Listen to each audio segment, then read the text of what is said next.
Friends and welcome back in my YouTube channel biology with Neha ma'am.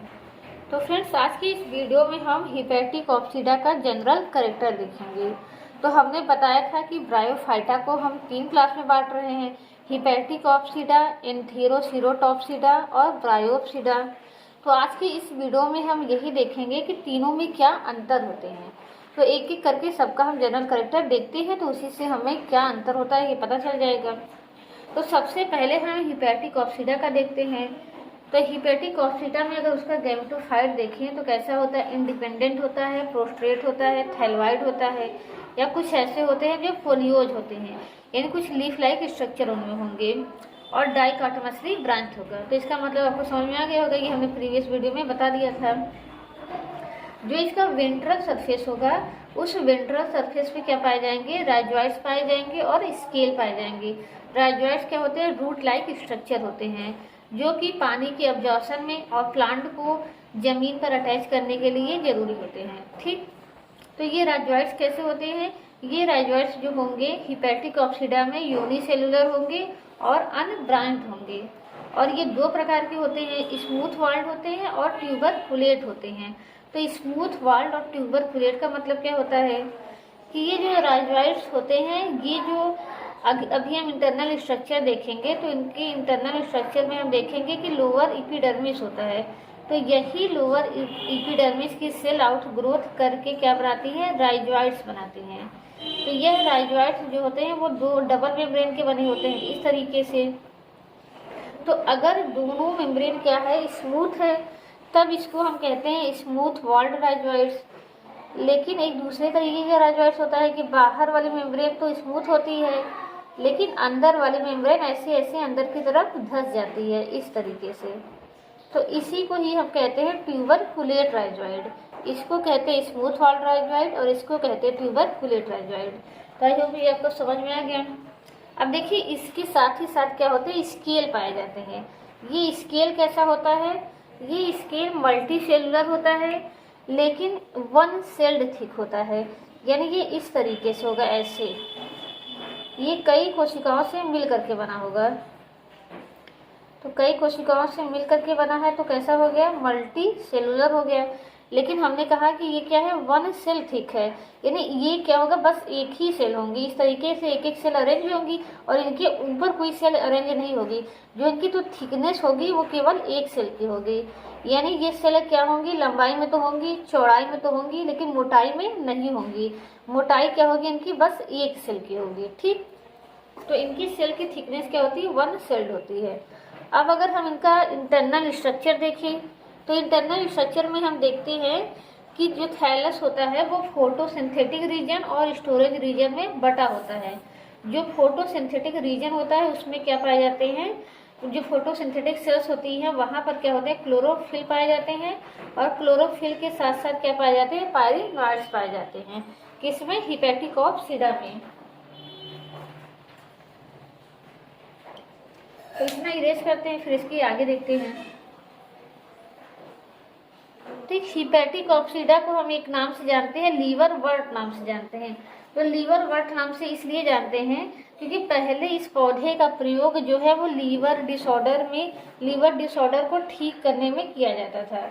इसीलिए इस पौधे को हम क्या कहते हैं, हिपैटिक ऑप्सीडा के जितने मेंबर हैं उनको हम लीवर वर्ट के नाम से जानते हैं। और सेक्स ऑर्गन की अगर बात करें, तो सेक्स ऑर्गन जब भी कहाँ होगा, डॉर्सल सरफेस पे होगा। सेक्स ऑर्गन कहाँ होगा, डॉर्सल सरफेस पे। और सेक्स ऑर्गन क्या होंगे, डॉर्सल सरफेस पे क्या होंगे, इम्बेडेड होंगे। इम्बेडेड माने धसे हुए होंगे या स्टॉक्ड होंगे। ठीक है, तो थैलस में धसे हुए होंगे, या तो एक स्टॉक होगा, इस स्टॉक के ऊपर सेक्स ऑर्गन लगे होंगे, या तो सिंपली इसी तरह के थैलस में धसे होंगे। तो देखिए, अगर आपको ये नहीं समझ में आता है कि डॉर्सल सरफेस क्या होता है, वेंट्रल सरफेस क्या होता है, तो कोई भी जीव का जो ऊपर वाला पोर्शन होता है उसको हम कहते हैं डॉर्सल सरफेस, जो नीचे वाला पोर्शन होता है उसको हम कहते हैं वेंट्रल सरफेस। तो जैसे रिक्सिया है, इस तरीके से अगर जमीन पर है तो ये ऊपर से हमें जो दिखाई दे रहा है तो वो तो हम कहेंगे क्या है, इसका डॉर्सल सरफेस। और जो नीचे वाला भाग है जब उसको उठाएंगे तब नीचे वाला भाग हमें दिखेगा, तो वो क्या हो जाएगा, उसका वेंट्रल सरफेस। तो ऊपर वाला भाग क्या होता है, डॉर्सल, और नीचे वाला भाग क्या होता है, वेंट्रल। अगर हम प्लांट के केस में बात करें, इसके साथ साथ अगर हम देखें और एनिमल्स में देखें तो डॉर्सल वेंट्रल का मतलब क्या होता है कि जिस साइड पर क्या होता है, मुख होता है, वह साइड क्या होता है, वेंट्रल या ओरल सरफेस होता है। ठीक, जिस साइड पर मुख होता है उस साइड क्या होता है, वेंट्रल सरफेस या ओरल सरफेस होता है। और जिस साइड मुख नहीं होता, मुख के यानी पीछे वाली साइड क्या होती है, डॉर्सल साइड या एबोरल साइड होती है। तो जिधर हमारा क्या दिखता है, चेहरा दिखता है, वो हमारा क्या है, वेंट्रल साइड है, और पीछे का जिस तरफ पीठ होती है वो क्या है, हमारा डॉर्सल साइड है। तो इस तरह से समझ में आएगा कि वेंट्रल और डॉर्सल का मतलब क्या होता है। देखिए, और इसमें एक चीज और आपको याद रखनी है कि इसमें क्या बनेंगी, हमने बताया था स्पोरोफाइट बनेगा, और स्पोरोफाइट में क्या होंगे, स्पोरोजिनस टिश्यू पाए जाएंगी, जो कि आगे चलकर क्या बनाएंगे, स्पोर बनाएंगी। तो जो इसमें स्पोरोजिनस सेल्स होती हैं वो जो है वो डेवलप होती हैं एंडोथीसियम से। ये मतलब आगे चल के आपको समझ में आ जाएगा। और जो स्पोरोजिनस ये सेल्स होती हैं ये दो भागों में बटी होती हैं, यानी ये दो प्रकार की सेल्स बनाती हैं। एक बनाती है स्पोर मदर सेल और एक बनाती है इलेटर मदर सेल।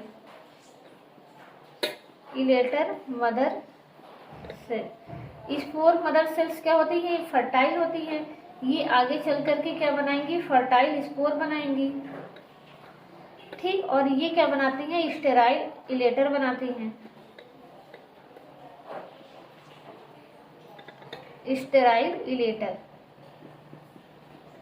यानी स्पोरोजिनस सेल्स कहाँ होगा, स्पोरोफाइट के अंदर होगा, और ये डेवलप किससे होगा, एंडोथीसियम से डेवलप होगा।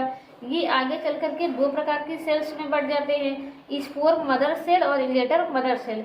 स्पोर मदर सेल्स क्या होती हैं, ये फर्टाइल स्पोर बनाती हैं, और जो इलेटर मदर सेल्स होती हैं वो क्या बनाएंगी, स्टेराइल इलेटर बनाएंगी। तो जो रिक्सिया होता है, रिक्सिया में क्या होता है, केवल स्पोर मदर सेल पाया जाता है, और स्पोर मदर सेल से क्या बनती है, स्पोर बनते हैं। लेकिन जो मार्केंसिया होती है, मार्केंसिया में दोनों पाया जाता है। मार्केंसिया में स्पोर भी बनते हैं और इलेटर भी बनते हैं। मार्केंसिया में क्या बनेगा, दोनों बनेगा।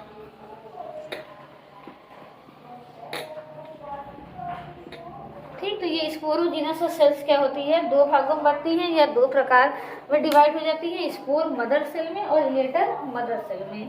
इसके साथ साथ हमने बताया था इनका जो स्पोरोफाइट होता है वो किसमें बटा होता है, फूड, कैप्सूल और सीटा में।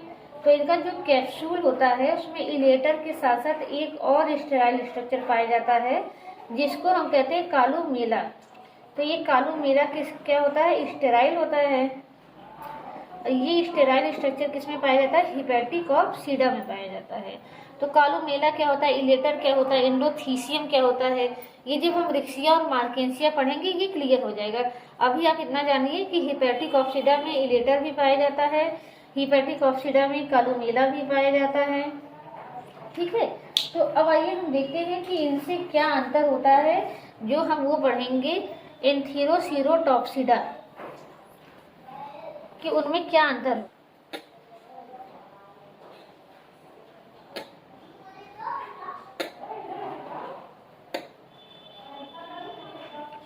एंथोसीरोटॉप्सिडा,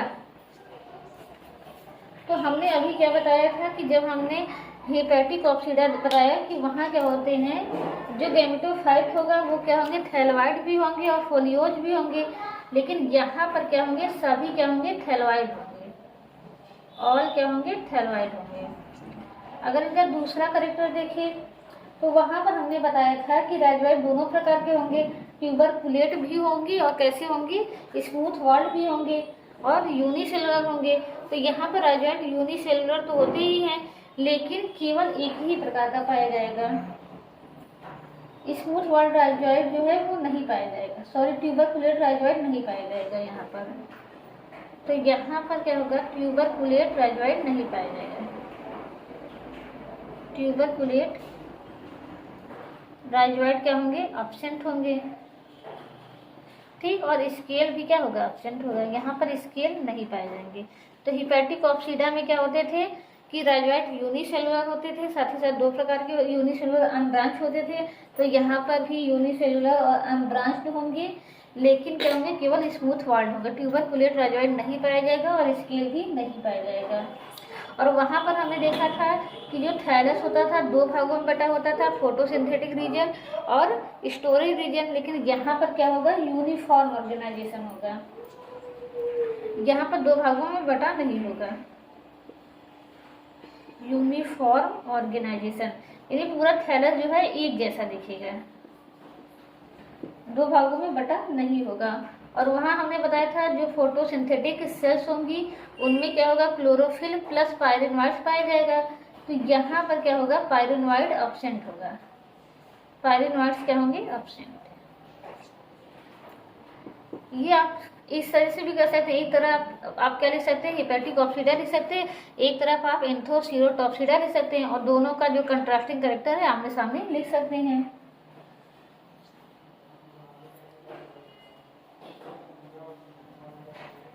और वहाँ हमने बताया था कि जो सेक्स ऑर्गन होंगे वो तो या तो एम्बेडेड होंगे या तो स्टॉक्ड होंगे। यहाँ पर क्या होंगे, हमेशा एम्बेडेड होंगे। स्पोरोजीनस सेल्स जो होती है वहाँ पर किससे डेवलप होती थी, एंडोथीसियम से। यहाँ पर स्पोरोजीनस सेल्स जो है वो किससे डेवलप होगी, एम्फीथीसियस से।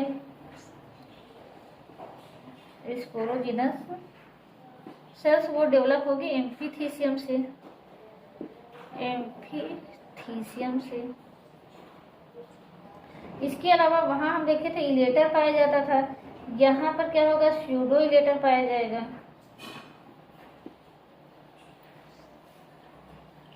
ठीक, तो ये इतना अंदर आपको याद रखना, एंथीरोसीरोटॉप्सीडा और हिपैटिक ऑप्सीडा में। अब आइए, अब हम क्या देखते हैं, ब्रायोप्सीडा देखते हैं। तो ब्रायोप्सीडा जो होता है वो इनसे एडवांस होता है, और इसमें क्या होते हैं कि लीफ लाइक स्ट्रक्चर पाए जाते हैं और स्टेम पाया जाता है। तो अब हम आते हैं ब्रायोप्सीडा पे। देखिए, जो एंथोसीरोटॉप्सीडा होते हैं और इसके अलावा हिपैटिक ऑप्सीडा, तो वहां पर क्या होता है कि स्पोर सीधा जर्मिनेट होकर के मेन प्लांट बॉडी बनाता है। लेकिन यहाँ पर जो होगा वो स्पोर जो है वो जर्मिनेट होकर के पहले एक प्रोटोनीमा स्टेज बनाएगा। तो स्पोर होगा, यह स्पोर जो है वो पहले जर्मिनेट होकर के क्या बनाएगा, एक प्रोटोनीमा स्टेज। एक ये प्रोटोनीमा स्टेज बनाएगा, और यह प्रोटोनीमा स्टेज कैसा होगा, प्रोस्ट्रेट होगा।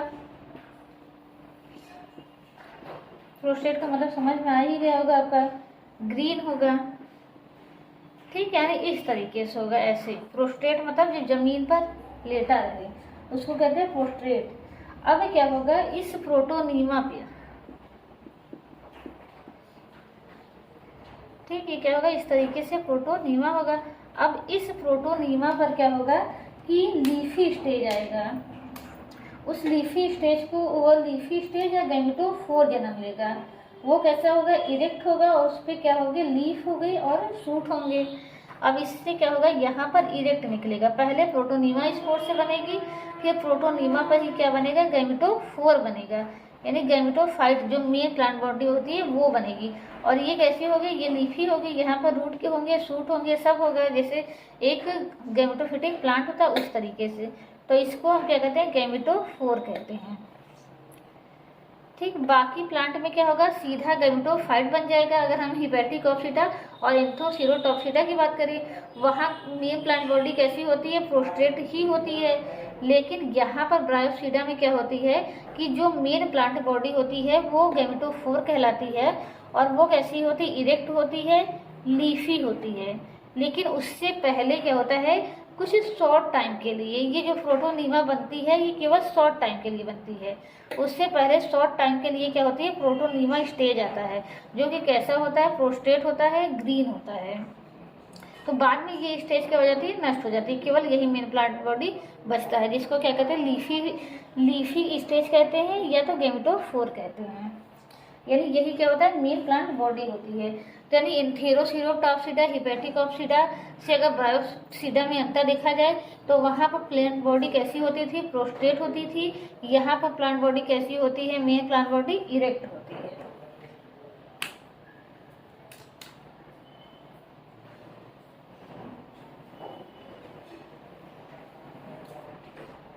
राइजोइड्स वहाँ हमने देखा था कैसे होते थे, यूनिसेलुलर होते थे, और यहाँ पर राइजोइड क्या होंगे, मल्टी सेलुलर होंगे। यहाँ पर राइजोइड क्या होंगे, मल्टी सेलुलर होंगे, और उनमें क्या होगा, ऑब्लिक सेप्टा पाया जाएगा। इस तरीके से ये राइजोइड्स होंगे, इनमें क्या होगा, इस तरीके से ऑब्लिक सेप्टा पाए जाएंगे। तो ऑब्लिक सेप्टा किसका फीचर है, ब्रायोप्सिडा का।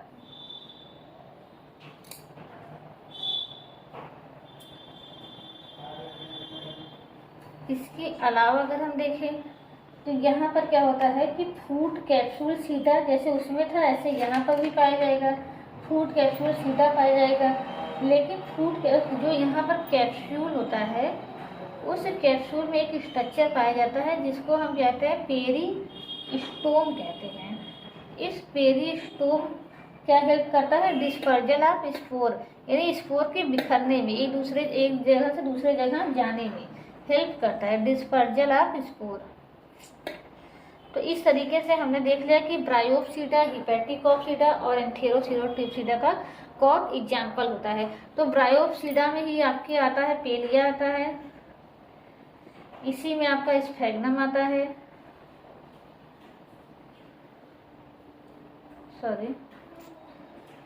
इसी में आपका स्फैग्नम आता है।